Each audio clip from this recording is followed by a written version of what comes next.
À l'aube de 2026, je me demande pourquoi on souffre encore autant devant les animés de romance. Vous adorez les animés de romance, moi aussi. Mais pourquoi finit-on toujours frustré, en colère ou en larmes? Entre triangles amoureux sans fin, personnages impossibles, malentendus ridicules. Et pourtant, à l'aube de 2026, on continue toujours de les regarder. Aujourd'hui, je vais vous expliquer quel est le vrai problème des animés de romance. Et croyez-moi, vous allez vous reconnaître. Partie 1. Les clichés qui cassent le cœur. Commençons par les clichés. Il y a certaines scènes qui se répètent dans presque tous les animés de romance. Et franchement, ça devient frustrant. Prenons le triangle amoureux. Le héros aime personnage A aime personnage B aime personnage C. Et ça dure 12 épisodes, et parfois même plusieurs saisons. Et nous, spectateurs, on se dit, mais parlez-vous enfin? Et les malentendus. Là, on touche le Graal. Imaginez, le protagoniste voit son crush parler avec un ami. Et immédiatement, il pense, ah, elle me trompe. Ou, il ne m'aime pas. Alors qu'en réalité, c'est juste une conversation banale.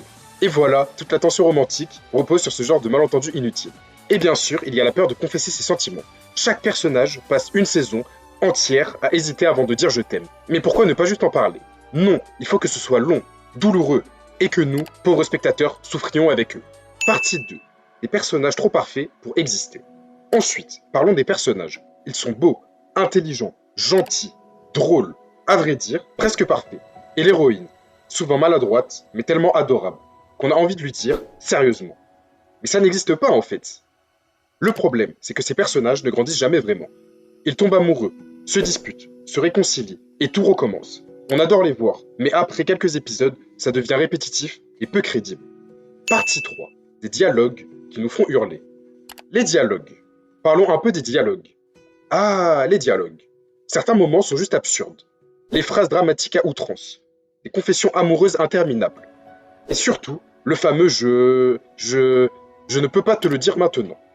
Mais pourquoi? Pourquoi attendre? Pourquoi faire? Ça rime à quoi? Et ces personnages qui s'éloignent juste pour réfléchir, pendant plusieurs épisodes, plusieurs saisons. Dans la vraie vie, on aurait juste eu une discussion normale et tout se serait réglé. Mais non, dans l'animé, c'est censé être romantique et excitant. Sauf que non, nous, on est juste frustrés. Partie 4. Pourquoi on continue malgré tout? Et malgré tout ce que je viens de dire, malgré les clichés, les malentendus stupides, les personnages parfois irréalistes, on continue de regarder. Et c'est ça qui est fascinant. Parce que si les animés de romance étaient vraiment mauvais, on les aurait abandonnés depuis longtemps. Mais ce n'est pas le cas. Au contraire, on s'attache, on s'implique, on souffre avec les personnages. La première raison, c'est l'émotion. Les animés de romance savent exactement comment nous toucher. La musique au bon moment. Le silence avant une confession. Un regard qui dure une seconde de trop. Même quand on sait ce qui va se passer, on ressent quand même quelque chose. Et ça, peu de gens le font aussi bien. Il y a aussi beaucoup de nostalgie. Beaucoup de ces animés nous rappellent notre adolescence. Nos premiers crushs, nos premiers râteaux, ces moments où on n'osait pas parler.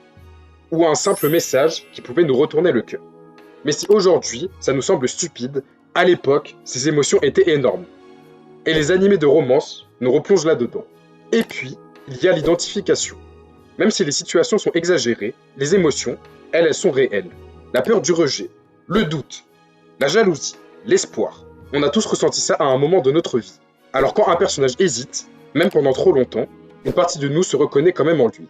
Il y a aussi cette fameuse attente. Cette idée que peut-être, cette fois, ça va être différent. Peut-être que cette romance va éviter tous les clichés.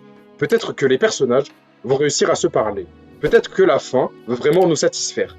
Et même si on en a été déçu des dizaines de fois avant, on retente quand même.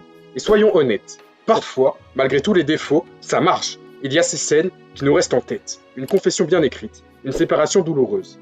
Un moment simple, sans un grand discours, mais sincère. Et à ce moment-là, on oublie tous les problèmes que j'ai cités avant. Au final, c'est un peu comme une relation toxique. On sait que ça va nous faire mal. On connaît tous les défauts par cœur, mais on y retourne quand même, parce qu'il y a aussi de très beaux moments. Les animés de romance ne sont pas parfaits. Ils sont souvent frustrants, parfois maladroits, parfois même énervants. Mais ils parlent d'un sujet universel. Aimer, avoir peur, espérer. Et tant que ces émotions existeront, on continuera à regarder, même en râlant, même en se plaignant, même en criant devant notre écran. Et c'est peut-être le vrai problème des animés de romance. Ce n'est pas réellement les animés de romance en lui-même. C'est peut-être le fait qu'on s'y reconnaît un peu trop. Partie 5. Comment sauver les animés de romance? Alors comment sauver les animés de romance? Voici quelques idées. Premièrement, des dialogues réalistes. Pas besoin de confessions qui durent des dizaines et des dizaines d'épisodes, juste parler, honnêtement. Et ça change tout. Deuxièmement, des personnages profonds. avec des défauts, des forces, des faiblesses et des personnages auxquels on peut vraiment s'identifier. Troisièmement, éviter les malentendus ridicules. La tension romantique peut exister sans inventer des situations impossibles. Et enfin, expérimenter avec la narration. Flashback, point de vue multiple, moment introspectif. Ça donnerait de la richesse à l'histoire, rendrait les romances encore plus crédibles et émouvantes. Imaginez des animés où les personnages se parlent, grandissent et tombent amoureux d'une manière qui nous fait vibrer. Pas juste à nous faire pleurer à cause d'un malentendu stupide. Honnêtement, ça serait génial, non? Alors voilà, le vrai problème des animés de romance, c'est qu'ils exagèrent absolument tout. Mais malgré ça, on les adore toujours. Et vous, quel cliché vous fait toujours craquer? Et lequel vous frustre le plus? Dis-le moi en commentaire. Merci d'avoir regardé cette vidéo et on se retrouve très vite pour une prochaine analyse.